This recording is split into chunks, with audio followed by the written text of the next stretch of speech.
The New York Times attacks Mount Rushmore, just like I said they would. The Black Lives Matter organization finally comes under fire, and China ends Hong Kong's freedom. I'm Ben Shapiro. This is The Ben Shapiro Show.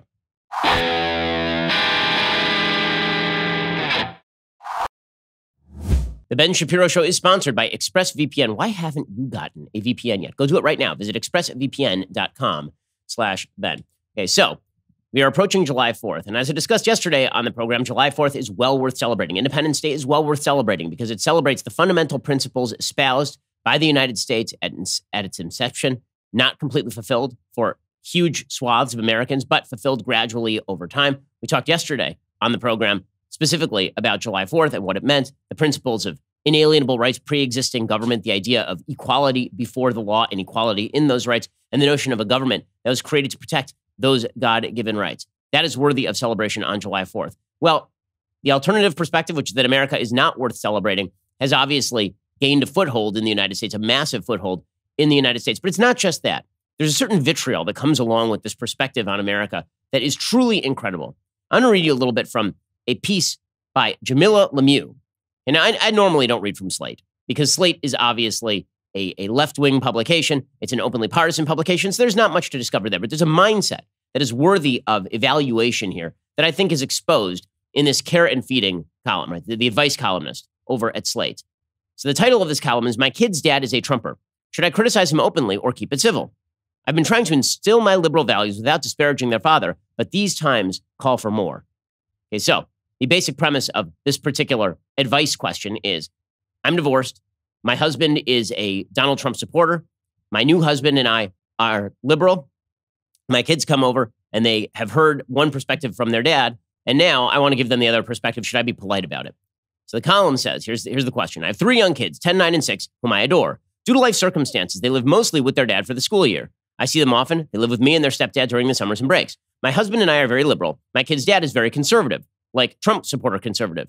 In my time with the kids, I talk politics a lot and do my best to instill my values while also being very careful not to say anything bad about their dad or his beliefs. For example, if they mention something their dad told them, I focus on saying what I disagree with and why, rather than saying what I really think, such as that belief is immoral. But I can tell that their dad isn't exactly reciprocating. They've said some things that make me pretty sure he's just vilifying Democrats and liberals every chance he gets. They're young, so nuance is lost on them. I feel like I'm playing the long game by being the one who never disparages the other side. But given what the other side is doing these days, I'm wondering if I should play hardball too. How do I handle this? Politics and parenting. Here's the answer. Dear Politics and Parenting, the Democratic Party could write a book about what happens when you try to keep to the high road and be the one who never disparages the other side. Spoiler alert, it ends with over 100,000 Americans dead with COVID and millions more who might be considered brain dead. To paraphrase a man who waged a wholly unnecessary war on Iraq and may end up becoming one of your kids' idols if you don't act fast, the high road really ain't high if it means negotiating with terrorists. You feel me? Do your best to emphasize the other things that are good about your ex and the importance of loving him in spite of his values. Be careful to differentiate between bad politics and bad people, which is bullshit, is what she writes, which is bull bleep, but your children can grow up and decide to discard their father for being a deplorable when they are old enough to realize the two cannot be separated and that the idea that they can is a myth that white folks have been spreading to the detriment of everyone for far too long. This isn't a here's why daddy sucks thing, it's here's why conservative values are evil. You need to make the moral depravity and xenophobia of the right wing as painstakingly clear to your kids as you possibly can, whenever you can. This is more than hardball. This is a battle for the souls of your children. And I say do anything and everything you can do to win it. If that includes being the parent who gives the best gifts and lets them stay up the latest and eat the most junk food, so be it. If your children become MAGA supporters, you will never be able to live with yourself. And most of us won't be able to live with you either. This is war. Godspeed, comrade. Now, the reason I read that is because I think that lies at the heart of a lot of the radical left that we are watching these days. A perspective that the America that was based on the Declaration of Independence, a perspective on American history rooted in the Declaration of Independence and the Constitution of the United States, a belief that natural rights pre-exist government, a belief that what we should be seeking is equality before the law, not equal outcome after the law is twisted and changed. That is perceived as legitimately evil by a vast swath of human beings in the United States. That if you disagree with this, that America is a bad, terrible, horrible, no good, very bad place, a racist, terrible place filled with bigotry, and that all the systems of America are at root corrupt, then that means that you're morally depraved. You're xenophobic. In fact, it justifies giving your children childhood diabetes and sleep deprivation in order to prevent them from believing the kinds of things that would force them to vote for Donald Trump or lead them to vote for somebody like Donald Trump. Now, I know a lot of Trump supporters. I know tons and tons of Trump supporters. I know tons of conservatives, people who voted for George W. Bush twice, or voted for Mitt Romney, voted for John McCain, and weren't even in love with Trump, or just pulled the trigger for, or didn't pull the trigger for him. I know tons of conservatives. I do not know a conservative who fits this description as a human being. I do not know a conservative who fits this description, but this is the myth, the mythical conservative that has been created in the minds of so many people on the left. Because again, if you believe that America is at root evil, then your obligation becomes quote unquote resistance.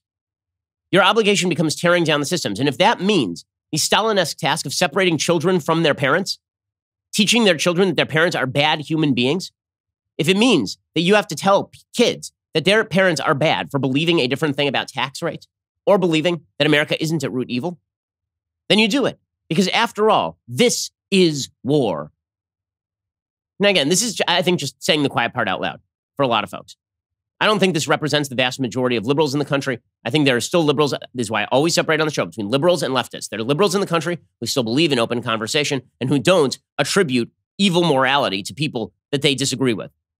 But there are an awful lot of people on the left, and the hard left is gaining not just a foothold, but maybe a dominant position in American politics today that believe exactly this. This is war. In war, all is justified, all is fair. And if that means that you have to castigate the father of your children as a person you chose to have children with, as a terrible human being, then you do it. Okay, that is not. Can anyone think that this is going to be a livable country with that sort of perspective? Does anyone think this is going to be a livable country with that sort of perspective? And that is the perspective.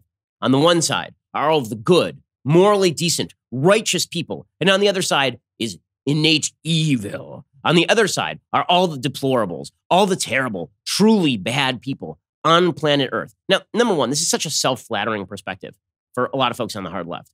And the self-flattering perspective comes from the idea, again, that while they have been shaped by evil systems, they stand apart from the systems. They're sort of citizens apart. They're better than everyone else and more intelligent than everyone else. That's the only way you can come to this conclusion. Because in the view of these folks, they hold a higher morality, such a high morality. There's a great thread today on Twitter from from the professor, the McCormick professor over at Princeton University in ethics, Robert George. It's a really terrific thread about how people tend to perceive their own morality. And it is correct. He tweets out today, I sometimes ask students what their position on slavery would have been had they been white and living in the South before abolition. Guess what? They all would have been abolitionists. They all would have bravely spoken out against slavery and worked tirelessly against it.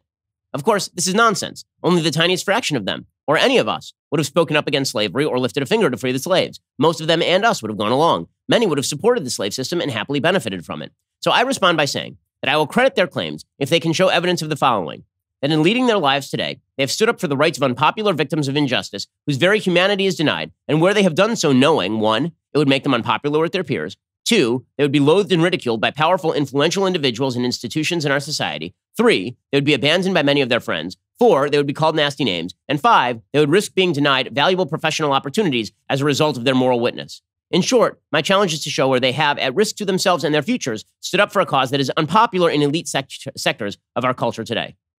And the answer, of course, is virtually no one does that. Right? That is very rare because human beings are at root sinful. And one of the great flaws of leftist thinking is the belief that innate human sin disappears as long as you change the system. That human beings aren't sinful, human beings aren't bad, that you are a better person. You have been changed by your own thought process on politics beyond the capacity for human sin, which, of course, puts you on the side of the angels and all of your opponents on the side of the devil. This is a religious philosophy at this point. That piece and slate, it's a good indicator of religious philosophy about politics that is absolutely unsustainable on any logical level. Absolutely unsustainable. Okay, we're going to get to how that sort of attitude has now infused our major institutions of our society, right? Which shows these folks aren't the resistance anymore. Okay, the hard left is not the resistance. The hard left is the culture. The counterculture is conservative at this point. The dominating heights of our institutional culture are dominated by the hard left. Our media are dominated by the hard left. Dominated. Hollywood is dominated by the hard left. Corporate boards are dominated by either people who are willing to cave to the hard left or members of the hard left. The culture is no longer with conservatives. It is with the hard left. The culture has shifted beneath the feet of conservatives who are so worried about electing Republicans that they forgot that the way that hearts and minds change is through the cultural system. And so all of the institutions that conservatives naturally dominate, have fallen away. Churches have lost constituents, or indeed caved to leftist values. Corporations, where you would think, businesses, where you would think that conservatives would dominate, have caved to the outside cultural pressure to perform leftist woke signaling. But what we are watching right now is the same thing that happened in the universities in the 1960s. The student protesters became the professors and the administrators. The commanding heights of the culture have now been taken over by the hard left. I'm going to show you examples of this in just 1 second. First, let's talk about the fact that sleep is a little bit hard to come by these days. The news is incredibly terrifying and depressing all at once. Plus, if you got kids, they're waking you up at all hours of the night. I know, I have several of them. Helix Sleep, this is what you need. They've got a quiz. It takes just 2 minutes to complete. They match your body type and sleep preferences to the perfect mattress for you. Whether you're a side sleeper, a hot sleeper, whether you like a plush or a firm bed, with Helix, there is no more guessing and no more compromising. Helix Sleep is rated the #1 mattress by GQ and Wired magazine. CNN called it the most comfortable mattress they've ever slept on. Just go to helixsleep.com/Ben, take their 2-minute sleep quiz. They will match you to a customized mattress that will give you the best sleep of your life. They have a 10-year warranty. You get to try it out for 100 nights risk-free. They'll even pick it up for you if you don't love it. But indeed, you will. Helix is offering up to $200 off all mattress orders for our listeners. Get up to $200 off at helixsleep.com/Ben. That's helixsleep.com/Ben, HELIXSLEEP.com/Ben. The mattress is great. I know it's great because I have one. My wife and I customized the mattress just for us. It is fantastic. We love sleeping on it. helixsleep.com/Ben. Use that /Ben. You get up to $200 off. And it's guaranteed. This thing is going to be fantastic. You're going to love it.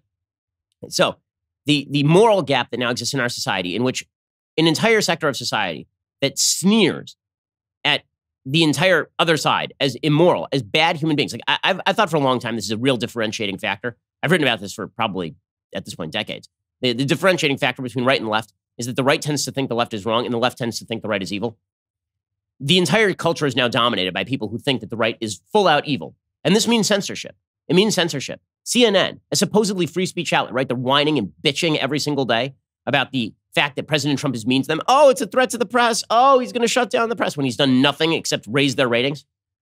Hey, CNN put out a headline yesterday about the advertiser boycotts of Facebook over hate speech. Their headline was, here's a list of companies who have not canceled Facebook yet. Okay, the yet is the key word there. That's an activist headline. That's an activist headline. And that's what these media outlets have become. They are activists. They are activists of the hard woke left who believe that everything must be crushed in their path toward a utopian system that generates better human beings. So everyone can be like them. Everybody can be part of the Borg. All you have to do is simply give away your autonomy and your ability to think as an individual human being. And you have to buy into the narrative that your own individual problems and everybody's individual problems, everybody's individual sins, that is not a result of innate human nature or individual choice. That is a result of the evils of the system. And so every statue has to come down because those statues are part of the system. Mount Rushmore should come down. Now, I'm old enough to remember when I said that Mount Rushmore would be attacked. Within the next week, there'd be people who were calling for the destruction of Mount Rushmore. And Governor Kristi Noem of South Dakota, she tweeted back, not on my watch. Well, now she's going to get a chance to prove it. The New York Times has an entire front page article today, at least on their website, called How Mount Rushmore Became Mount Rushmore. The entire article is about how Mount Rushmore is evil. Mount Rushmore was built on land that belonged to the Lakota tribe and sculpted by a man who had strong bonds with the Ku Klux Klan. This is a tweet from the New York Times. It features the faces of 2 U.S. presidents who were slaveholders. So it's time to blow it up. Let me just note, the New York Times is built on land appropriated from Native American peoples for a handful of beads. That's the New York Times building. They're free to hand it back anytime they please. The New York Times was complicit in the Soviet regime to the point where one of their own reporters, Walter Duranty, won a Pulitzer Prize for covering for the Holodomor, the destruction of Ukrainian peasantry in the great collectivization of the early 1930s. The New York Times is a bleep heap, and it has been for a very, very long time. So when are they going to knock down their building and hand it back to the Native American tribes from whence it was taken? When are they going to do it? The answer is never, of course. But they are great people over at the New York Times. They never have to think about such things. All the statues have to be knocked down because, after all, those statues are emblems of a system before which there was nothing but Rousseauian state of nature in which everyone lived in peace and harmony, which is absolute ahistoric nonsense. By the way, worth noting about Mount Rushmore. I love this. They say Mount Rushmore was built on land that belonged to the Lakota tribe. Okay, the Lakota tribe gained that land in 1775 by expropriating it from another tribe, which in turn, historically speaking, had expropriated it from another tribe. So it turns out that conquest, human immiseration, has been the constant throughout all of human history, virtually every culture. But because we have now created the world's best people, the most morally the most morally wise people in the history of humanity, they can stand atop the pile and they can say that they are different and they know that they are products of an evil civilization, a particularly evil civilization. Over in Columbus, Ohio, they've now taken down a 22-foot tall statue of Christopher Columbus after the city's mayor called for it to come down. By the way, this is happening in Columbus, Ohio. They removed the Columbus statue in Columbus, Ohio, which I guess they will call it Flavorton, which is exciting news. They removed this statue. Why? Not because they're so concerned with the predations of Christopher Columbus as a human being. I don't see any FDR statues coming down these days, and FDR was responsible for the imprisonment of 100,000 Japanese Americans.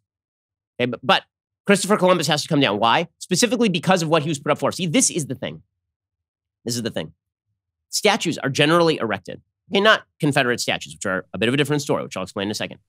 Statues that are coming down now, the ones that are really controversial, the Columbus statues, the Washington statues, the Thomas Jefferson statues, those statues, the Lincoln statues, those are erected in tribute to the good things that sprang from the actions of the men who are being honored with the statue. When you erect a statue of Christopher Columbus, it is not a statue of a saint. It is not an icon. People don't go to that statue and worship, right? There's a difference. People go to many different places on earth where there are statues of saints and pictures of saints, and they worship there. Right? The iconography is a long history in human worship. Erecting a statue of Christopher Columbus, nobody was walking by that statue and bowing their head in prayer and saying, pray on my behalf, Christopher Columbus. No one was doing that because he's not a religious figure. Christopher Columbus was an important figure because he brought Western civilization to the Western Hemisphere. This is, for civilization, a very good thing. That does not mean that it came without brutality or that it came without cost, because brutality and cost are endemic to human nature. But to disown Western civilization, which is really what you're trying to do when you tear down a statue of Columbus, because let's all be frank about this. The people who are tearing down the statues of Columbus, it's not because they are reading the journals of 16th century Spanish monks criticizing Christopher Columbus. That is not why they're doing this. They're not reading De las Casas and then going, Christopher, it turns out he's a bad guy. That's not what's happening here. What's happening is they don't like the West, and therefore they are trying to tear down the symbols of the West, including Christopher Columbus. It's why the Boston Art Commission just voted unanimously, not like 5-3, they voted unanimously to remove the Emancipation Memorial in Park Square on Tuesday night. The Emancipation Memorial in Boston is a direct copy of the Emancipation Memorial in Washington, D.C., a statue designed by a Charleston, Massachusetts native named Thomas Ball and dedicated in 1876, paid for by freed slaves and spoken at the inauguration of by Frederick Douglass. This is removed. Why was this removed? Not because of why they say it was removed. So the people who are doing this, they say that this was removed because people are uncomfortable with the statue and its reductive representation of the black man's role in the abolitionist movement. This is according to Mayor Marty Walsh. That is not why it's being removed. The reason it's being removed because anybody who perceives that America had a role in ending slavery, even in America, or that America did a good thing in ending slavery, or that Abraham Lincoln did a good, humane thing in ending slavery, is not ripping into the system. Lincoln, because he was president, is a symptom of an evil system.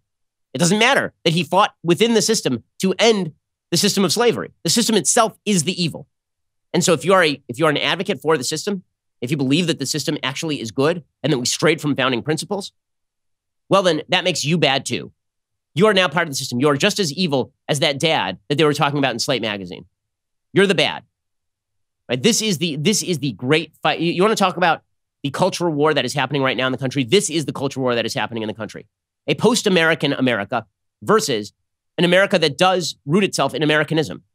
That, as we approach July 4th, that's what this battle is all about. I'm mentioning, I have a book coming out July 21st. It is all about this, How to Destroy America in 3 Easy Steps. The destruction of America's culture, history, and philosophy. Those things are continuing apace. That is what we are watching right now, tearing down America about our ears. Now, other countries have experienced post-European Europe, right? There's something it was a major crisis for Europe. It led to a massive migration of people who are not necessarily instilled with European values and has led to tremendous culture clash, waves of crime, serious living problems in places in Europe, for sure. A country that cannot stand up for its fundamental principles or refuses to stand up for its fundamental principles puts itself at risk. To take an example, in Israel, this was a big issue. In Israel, there was sort of a post-Zionist period in Israel where a bunch of people decided that Israel, well, maybe, should we have had it? Should Israel have been a thing that we established? Maybe we shouldn't have established it after all. And the voters in Israel started electing very left-wing governments that apologized for Israel's existence. The result was that Israel's enemies were emboldened. Israel's enemies emboldened then proceeded to kill a lot of Israelis, which resulted in a snapback where Israelis recognized, oh, wait, maybe there's a reason we exist. And so now virtually the entire Israeli populace is center-right. The same thing is happening right now in the United States. We are living through a period of post-Americanism America, where generations of Americans have been taught it is a sign of virtue to disown your Americanism. You are a citizen of the world. You're a citizen of goodness, above and beyond any culture that created you. And you have to your sign of strength is, as Shelby Steele says, dissociation. If you dissociate from the American system, that is a sign that you are powerful. Now, understand that is not a risk. That is not a risky scenario for you. You get rewarded for that in the culture. This is why I say it's important to note that counterculture is now the culture. There is no risk in saying any of this. There's no, if you go out there in public and you say things like, Mount Rushmore was expropriated Native American land, so if people say it should be torn down, we should think about it. There is no risk in the culture for you to say that.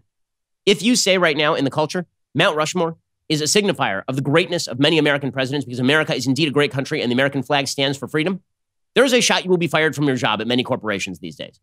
I'm getting notes from people all over the country right now that if you simply say, yes, I believe that Black Lives Matter, but the police are by and large virtuous people attempting to keep law and order, and if they disappear, people die, you could get fired for that. Okay, we know what the poles of power have shifted in the culture. Republicans focus so much on winning people always wonder in the Republican Party, I get this question all the time, why is it Republicans keep winning elections and yet the culture keeps shifting to the left? Because you're focusing on the wrong battle. This is not the correct battle. You can win as many elections as you want. If the ground keeps shifting under your feet, you're just shifting the deck chairs on the Titanic. That's all you're doing. You need to shore up the hole at the bottom of the Titanic. That means re-educating yourself about the United States and not buying into the lie that America is uniquely evil. Now, another example of people portraying America as uniquely evil as part of the broad Black Lives Matter rubric, which again, it's amazing how the linguistic trick of taking Black Lives Matter, that phrase, which of course is inarguable, of course Black Lives Matter, and then piling on top of it, in the words of Vinny from My Cousin Vinny, is there any more bleep we can pile on top of this? Right? Is there any more bleep we can pile on top of the basic truth that Black Lives Matter? Because we're going to pile on top of it neo-Marxism. We're going to pile on top of it how America sucks. We're going to pile on top of it slavery reparations. We're just going to pile everything on top of it. Defund the police. You start from this one very easy point of agreement, and then boom, you just blow it up beyond all recognition. We'll get to that in just 1 second. First, let's talk about the fact that when you go to the bathroom, I hope, presumably, you close the door because your privacy is your business. You wouldn't want random passersby taking a peek. Why would you want people to take a peek at your internet activity? Using the internet without ExpressVPN, it's like going to the bathroom and not closing the door. Inappropriate for you and not great for everyone else. Did you know the internet service providers like Comcast, Verizon, they know every single website you visit? What's worse, they can sell this information to ad companies and tech giants who will use this data to target you. ExpressVPN puts a stop to this. It creates a secure, encrypted tunnel between your device and the internet, so your online activity can't be seen by anyone. I use ExpressVPN on all my devices. It works on everything. Phones, laptops, routers, everyone who shares your Wi-Fi could be protected even if they don't have ExpressVPN if you put it on your router. The best part is, using ExpressVPN, it's as easy as closing that door. You just fire up the app, you click one button, you are now protected. By the way, lots of people after your credit card information these days, this is not a great time to lose your credit card information to hackers. Basically, it never is. Go check out ExpressVPN right now. Go to expressvpn.com/Ben today. When you use that exclusive link, expressvpn.com/Ben, you can get an extra 3 months for free. That's expressvpn.com/Ben, expressvpn.com/Ben. Okay, so more examples of the cultural dominance of the perspective that America is evil and that you are good if you dissociate from America. Long feature article in the New York Times Magazine called America's Enduring Caste System. Our founding ideals promise liberty and equality for all. Our reality is an enduring racial hierarchy that has persisted for centuries. Okay, so again, the idea is that our founding ideals, they are a lie. They were always a lie. They remain a lie. Nothing has changed. And this article is just another example of the bizarre notion that nothing has changed over time. You'll find a hallmark of these articles, which I've read on the air over and over again, is the taking of a horrible situation in 1890 and then just fast forwarding to 2020 and going, nothing has changed. And it's something Anna DuVernay does in the documentary The 13th. She'll talk about slavery and then she'll immediately fast forward and go, and then Michael Brown. It's like, whoa, a few things happened between slavery and Michael Brown. You might want to review your history that much in order to be semi-honest. But the point, of course, is not to be honest. The point is to give yourself the feeling of virtue. This is why you see so many white woke liberals jumping on board with this nonsense. to give yourself the feeling of self-righteous virtue because you have dissociated. You have now dissociated from America. Okay, so this article likens America to homeowners who inherited a house on a piece of land that is beautiful on the outside, but whose soil is unstable loam and rock, heaving and contracting over generations. Cracks patched, but the deeper ruptures waved away for decades, centuries even. Okay, the deeper ruptures waved away for decades, centuries even? Really? Because it seems to me that a lot of those ruptures have been repaired. And when I say a lot of those ruptures, I mean 600,000 Americans died in the Civil War. I mean, we had a civil rights movement and a civil rights act that completely rewrote the constitutional bargain of the United States and allowed government to do things it had never done before and should, and frankly, run way beyond what the Constitution would generally allow in order to rectify these ruptures. But the idea is nothing has changed. This columnist says many people may rightly say, I had nothing to do with how all of this started. I have nothing to do with the sins of the past. My ancestors never attacked indigenous people, never owned slaves. And yes, not one of us was here when this house was built. Our immediate ancestors may have had nothing to do with it, but here we are, the current occupants of a property with stress cracks and bowed walls and fissures in the foundation. We are the heirs to whatever is right or wrong with it. We did not erect the uneven pillars or joists, but they are ours to deal with now. Okay, this entire metaphor is entirely wrong. The reason the metaphor is wrong is because whatever inequalities we can address today, because we don't have time machines. Okay, if you invent a time machine, I'm happy to go back to the past and we can talk about alleviating problems in the past. But we don't have a time machine. So the question is, what can we do today to alleviate the systems that are causing inequality? And I'm not hearing a lot of answers other than people simply shouting at the moon that the systems themselves are bad. And when you say, okay, you know what? I agree with you on some of these police brutality stuff. See, here's the thing. Republicans keep granting the premise. So they'll say things like, I'll agree with you on the policy. Sure, Sure, why not? And then the goalposts keep moving. Because guess what? This has nothing to do with policy. It has nothing to do with policy. The United States has spent tens of trillions of dollars on anti-poverty programs. Last I checked, may have spent $5 trillion in the war on poverty. It was the last statistic I checked. It may be a lot higher now, given all of the late spending. But at least $5 trillion spent in the war on poverty. Okay, that is a lot of money. Completely restructuring the federal-state bargain in the process. That is a major move. The notion that structural inequalities have not been tackled at any level, the notion that we have not changed law and systems is insane. Okay, again, the premise of this piece is that we haven't changed anything underlying. We haven't shored up the foundations. We haven't changed the foundations, except that we have.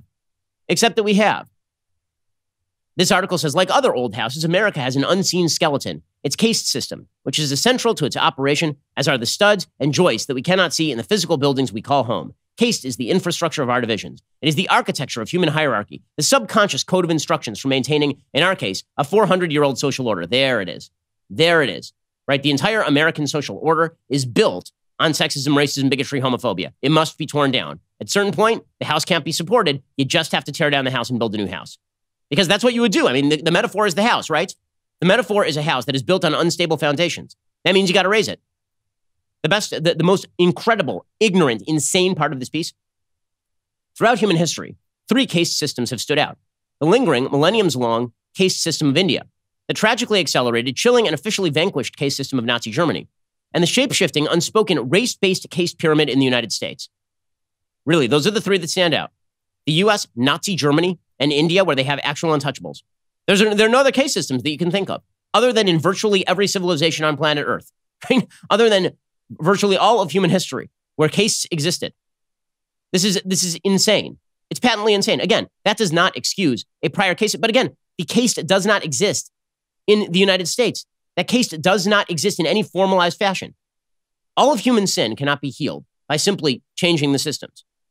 But even if it could, the United States has changed its system radically since 1964. To pretend otherwise is historically ignorant or deliberately dishonest. And I think we all know that it may be a little bit of both.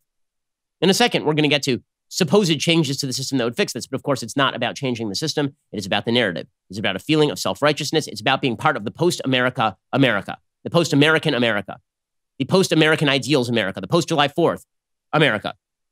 That is the goal here.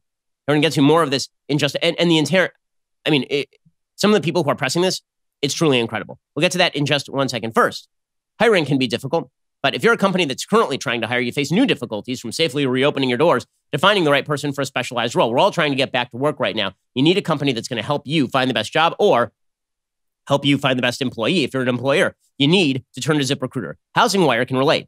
They needed an ambitious reporter to cover news stories on the U.S. mortgage and housing markets, so they went to ZipRecruiter. ZipRecruiter's smart matching technology finds people with the right experience for your job. In fact, 4 out of 5 employers who post on ZipRecruiter get a quality candidate within the first day.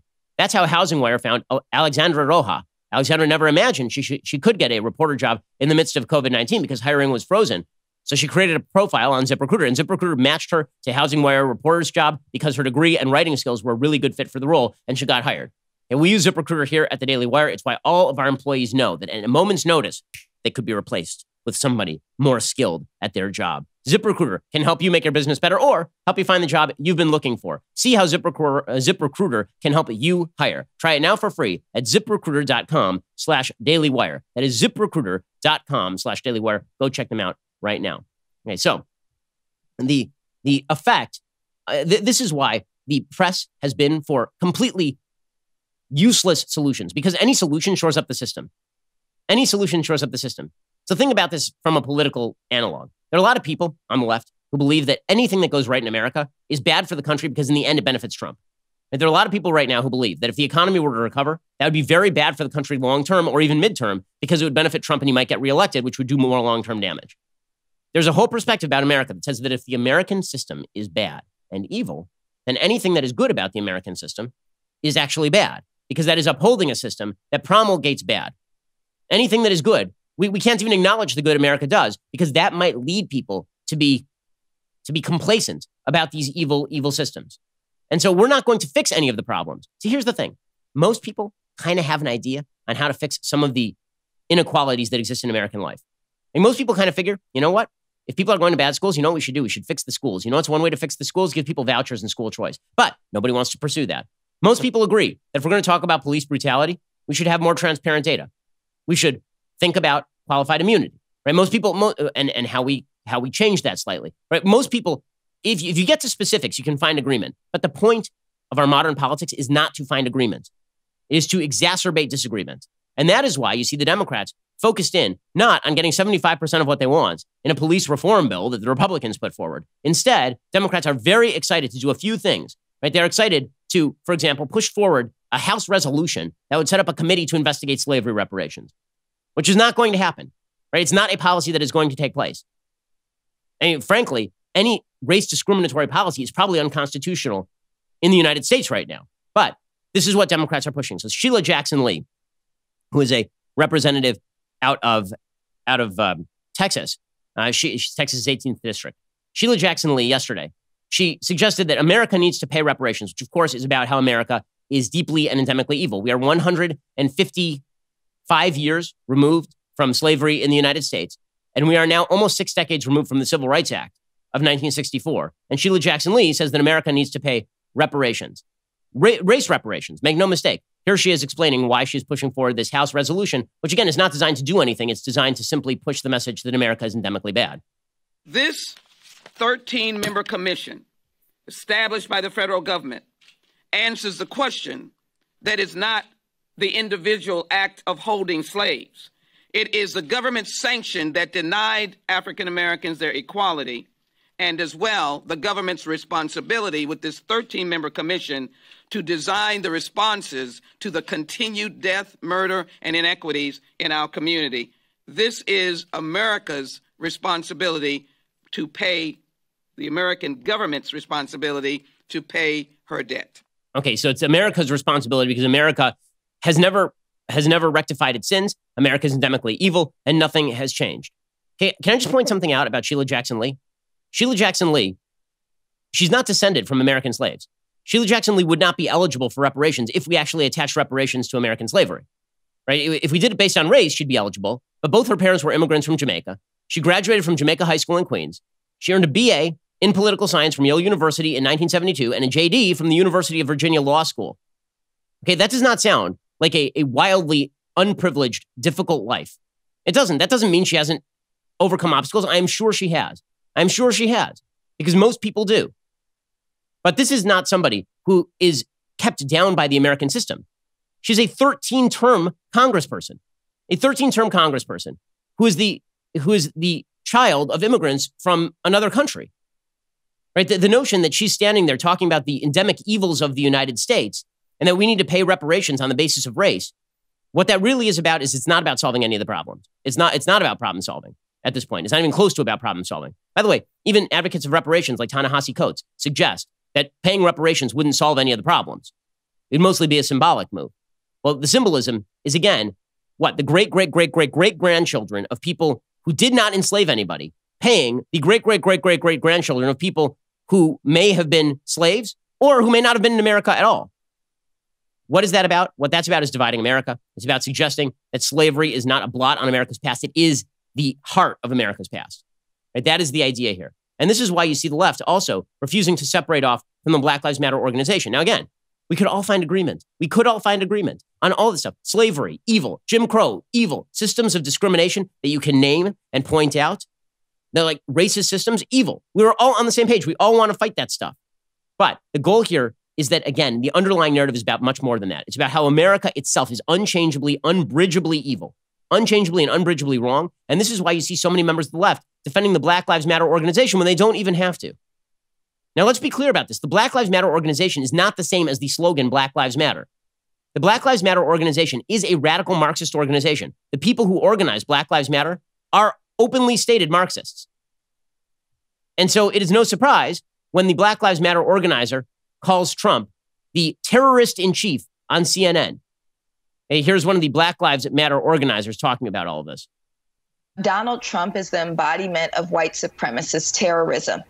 When he is, tweeting videos of people throwing up white power and really entrenching himself within the white terrorist movement, for him, again, to call anything hate is really the height of hypocrisy. And, we need as a country to be willing to point to him and say that he is actually the terrorist in chief. Okay, Melina Abdullah, by the way, let's just be clear about this. Melina Abdullah suggested I'm a member of the KKK when I visited Cal State Los Angeles. She suggested that I was a white supremacist. Everybody is a white supremacist in the view of Melina Abdullah. And by the way, she also happens to be a far left neo-Marxist. Okay, that is not a big surprise. It is not a surprise at all, in fact, that this is so it is worth mentioning here that the Black Lives Matter organization is not the same as the point Black Lives Matter. Okay, it's not the same thing at all. But this has been swallowed hook, line, and sinker by the media, specifically because they actually agree with a lot of the critiques of Black Lives Matter or as an organization, not just the slogan of the organization, that America is a deeply systemically evil place. And again, everything is justified in the name of this war. Everything is justified in the name of this war. Even the principles that supposedly good liberal people believe go completely out the window immediately if you're fighting a war. And that's how you have bizarre tape of protesters cross-dressing, twerking in front of cops in New York City, and protesters who are not of color, apparently, screaming at cops that they are Black Judas. Has to go to school for longer than you do. Oh. Yep. Half of you don't even have a college education to be out here making demands about the people. Half of you don't even have a college education. If you can't hear that, these are protesters screaming at cops that they don't have college education. Okay, so you want to talk about classism? You want to talk about bigotry? How about the bizarre notion that you get to scream at police officers for not having a college education and calling Black officers Black Judases? But anything is justified in the name of ripping down the system because, after all, that black cop who may have suffered more racism than you have because, what are you, a privileged kid who went to NYU or something? And now you get the privilege of dancing around in a skirt on the public streets of Manhattan in front of as presumably a biological male in front of, I mean, this is like a pretty free world for you. In other words, it doesn't seem like you are suffering these slings and arrows of outrageous fortune here. But you get to shout at that black cop, who I'm sure has suffered much more than you have in your young life, about how he doesn't have a college education and is a Black Judas. Everything is justified when you're attacking the system. Everything is justified when you're attempting to tear down the system. And here's the thing. Again, this is the dominant culture. All will be made to kneel before it. All will be made to kneel before it. Prince Harry will be made to kneel before it. Prince Harry was forced into a hostage video, apparently, by his wife, Meghan Markle. Probably the most privileged person on planet Earth, Prince Harry, is going to lecture us all on systemic racism because this is the culture, right? You are in the cultural minority if you believe that America is a good place. and that the West is worthy of defense, if you believe that America's system is good and has created prosperity and freedom for not just millions, but billions of people around the earth, this puts you in a bad place. If you believe Western civilization has values that are worthy of emulation and teaching, this means you are bad and you are racist. So you will kneel before Azad and you will accept the fact that you are actually part of the system itself. Here's Prince Harry doing exactly that. My wife said recently that our generation and the ones before us haven't done enough to right the wrongs of the past. I too am sorry. Sorry that we haven't got the world to the place that you deserve it to be. Institutional racism has no place in our societies, yet it is still endemic. Unconscious bias must be acknowledged without blame to create a better world for all of you. I want you to know that we are committed to being part of the solution. What? Really? You are? You want to talk about case systems, by the way? That dude is literally rich because he was born that way. His entire family history is he is a prince. Okay, don't lecture me on American case systems when you are a prince. Also, I'm just going to point out here that if you think that Prince Harry has any leg to stand on lecturing the rest of us on how Western civilization is bad, you just got another thing coming. Now, in a second, we're going to get to, there are real problems on planet Earth. While we're shouting at each other over pronouns and pretending that America's police are endemically violent and racist and brutal, there are actual real problems in the world. Okay, there are real problems in America and abroad. And it turns out that the quote-unquote solutions that are being brought by the post-American Americans suck. These solutions are not solutions at all. They exacerbate all of the problems they purport to be alleviating.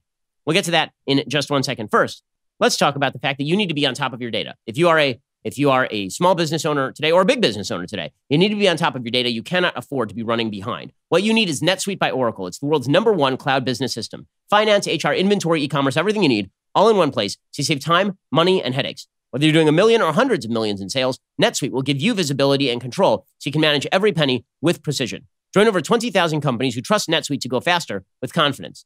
NetSuite has surveyed hundreds of business leaders, assembled a playbook of the top strategies they are using as America reopens for business. Receive your free guide, 7 actions businesses need to take right now. Schedule your free product tour at netsuite.com/Shapiro. Get that free guide. Schedule your free product tour right now at netsuite.com/Shapiro. That is netsuite.com/Shapiro. Go check them out right now. netsuite.com/Shapiro. Again, if you're a business owner, you can't afford to not be up on your data. Your data is what is going to allow you to continue to thrive in a very challenging business environment. Make sure that all of your business systems are integrated with NetSuite. netsuite.com/Shapiro to get your free guide and your free product tour right this very instant. Alrighty, in just a second, we're going to get to another indicator that nobody is talking about solutions because they don't actually give a crap about solutions. This is all about tearing down that rotten house from the foundation, as that New York Times piece suggests. But if you're not already a Daily Wire member, you should consider getting a reader's pass to dailywire.com. It's a great value for only $3 a month. When you sign up, you get that first month for only 99 cents. You'll also get access to our mobile app, articles ad-free, and access to exclusive editorials like my brand new editorial, which is all about the problem with new definition of racism and anti-racism. It's really worth the read. Plus, we have all sorts of articles with, I have another one over there about how the Obama administration shattered the rule of law. There's plenty of stuff to read, plenty of stuff to do. Get a reader's pass right now at dailywire.com. Sign up for just $1. Meanwhile, as I've mentioned, you want to order something for yourself, like give yourself something to look forward to over the next 3 weeks.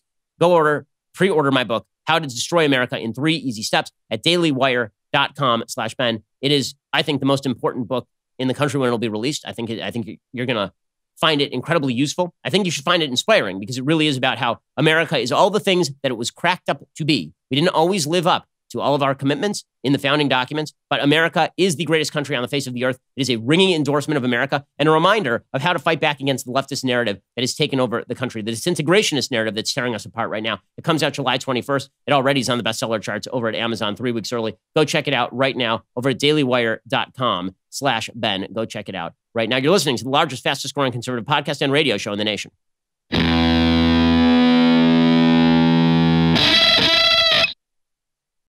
Alrighty, so the policies, I keep saying that the policies that are being pushed by the disintegrationist left, the policies that suggest that we get rid of all cops, these are not about alleviating problems.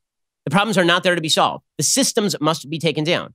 So the push of cuts to police is the most counterproductive thing pretty much ever. The notion that you're just going to cut the police, this has been pushed, the defund the police movement is being pushed by the New York Times, it's being pushed by columnists all over the left wing. The suggestion is that the police are bad, the police are useless, the police are unnecessary. Bill de Blasio, idiot communist mayor of New York, he gave a statement yesterday. He said, It's time to cut the police budget in New York by $1 billion because young people need to be reached. Not police, they need to be reached. Send a social worker to a shooting. It's time. The time has come. Social workers to shootings. By the way, worthy of note, over 100 people have been shot in the past couple of weeks in New York. The violent crime rate is rising rapidly. Here is Bill de Blasio being a fool. Our young people need to be reached. They don't need to be policed. They need to be reached and supported and nurtured. And that's what we're doing. Not only $1 billion you're talking about, another $500 million beyond that to create recreation centers, places young people can go that are positive, to create broadband access for young people in public housing. We've got to do a lot of things differently if we're going to change the reality for so many. Oh, internet porn and midnight basketball. That's probably going to solve this stuff. Broadband internet access and midnight basketball. We never tried this stuff. Back in the 1990s, this was Bill Clinton's big initiative. Midnight basketball, to make sure that people have a place to go at night to do something that was not crime. It was not actually effective. You know, it was effective putting cops on the streets. The fact is, right now in Chicago, 18 people were killed, 47 wounded in drive and walk-by shootings last weekend alone. New York City's homicide rate is at a 5-year high. The number of shooting victims is up 42% through June 21st compared with the same period in 2019. The number of shootings in the first 3 weeks of June was over twice that of the same period in 2019, making this June the city's bloodiest in nearly a quarter century, according to the New York Times. Milwaukee's homicides have increased 132%. Hey, it's perfectly obvious what is going on. You cut the cops or threaten to cut the cops. You threaten to prosecute every cop who does his job. They're not going to police. And the result is going to be more dead people. But this is the whole thing. It's not about solving one of the problems on the surface. It's about solving the systemic problem. And the systemic problems means you should let the problems on the surface fester. Because after all, that just exposes the corruption of the system. What you don't want, if you're a member of the post-American left, what you don't want is for the American system to be upheld because you fixed all the boo-boos, right? You don't want to shore up that house. You don't want to fix the picture frame in that house that has rotting foundations. You want to dynamite the thing. You want it to come down about your ears. Now, the problems that supposedly plague America, let's just be very clear about this. The problems that supposedly plague Americans, the freedoms that we are having ripped away from us, the brutal police, the brutal American system, brutal inequality. Okay, China just took over Hong Kong. There are actual problems on planet Earth. China just subjected over 7 million people to abject communist tyranny. That's what's happening in Hong Kong. According to CNN, Hong Kong was facing up to a new reality on Wednesday after China's central government imposed a sweeping national security law late the night before that critics say stripped the city of its autonomy and precious civil and social freedoms and cements Beijing's authoritarian rule over the territory. At least 370 people were arrested Wednesday, including 10 on suspicion of violating the national security law. Among those was a 15-year-old girl. So they're now arresting everybody who flies a flag. If you fly a freedom flag in Hong Kong, they will arrest you.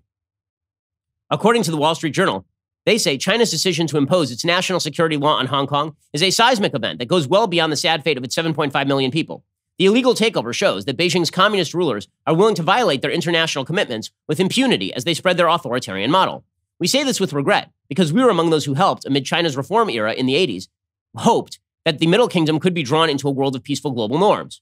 Hong Kong was a lesson for Beijing to learn from. Now those hopes are crushed. China's communist legislature has imposed the national security law that ends Hong Kong's one country, two systems governance. I've suggested, by the way, that anybody who wants to get out and live a life of freedom should be allowed citizenship in the United States. What we are looking at right now is the complete subjugation of a once free people to tyranny. But don't worry, the real problem in America is obviously policing. It's obviously racist police shootings.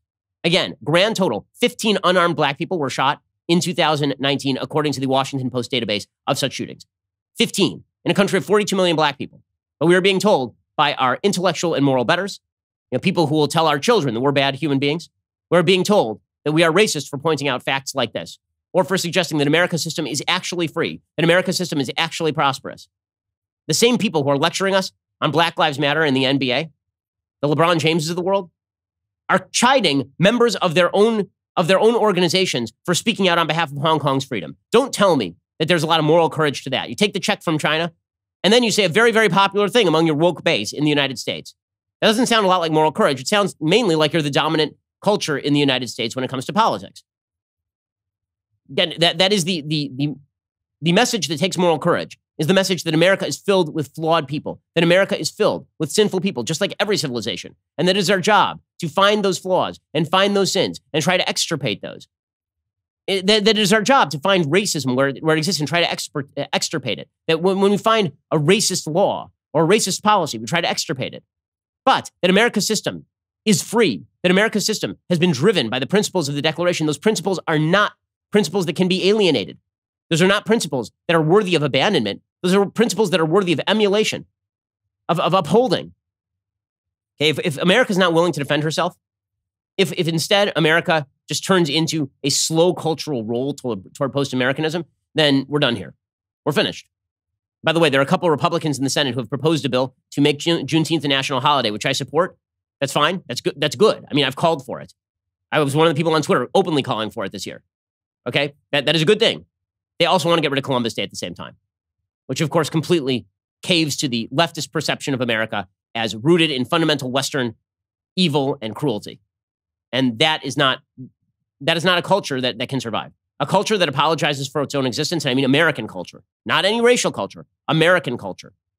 Any country that refuses to stand for its own existence and stand for its own principles and recognize its own flaws in a nuanced way while standing for those principles, any country that refuses to do that cannot survive. And I think that's the point. I think there are a lot of people in the dominant culture, not the subculture anymore, the dominant culture, who believe that America should not survive as currently constituted. Alrighty, we'll be back here later today with 2 additional hours of content. Otherwise, have yourself a July 4th weekend where we actually celebrate the fact that this is, in fact, the greatest nation in the history of the world. We may have forgotten that of late, but it is no less true for us having forgotten it. This is The Ben Shapiro Show. The Ben Shapiro Show is produced by Colton Haas, executive producer Jeremy Boring, supervising producer Mathis Glover and Robert Sterling, assistant director Pavel Wydowski, technical producer Austin Stevens, playback and media operated by Nick Sheehan, associate producer Katie Swinnerton, edited by Adam Sayevitz. Audio is mixed by Mike Coromina. Hair and makeup is by Nika Geneva. The Ben Shapiro Show is a Daily Wire production. Copyright Daily Wire 2020. Hey everybody, it's Andrew Klavan, host of The Andrew Klavan Show. You know, some people are depressed because the American Republic is collapsing, the end of days is approaching, and the moon has turned to blood. But on The Andrew Klavan Show, that's where the fun just gets started. So come on over to The Andrew Klavan Show and laugh your way through the apocalypse with me, Andrew Klavan.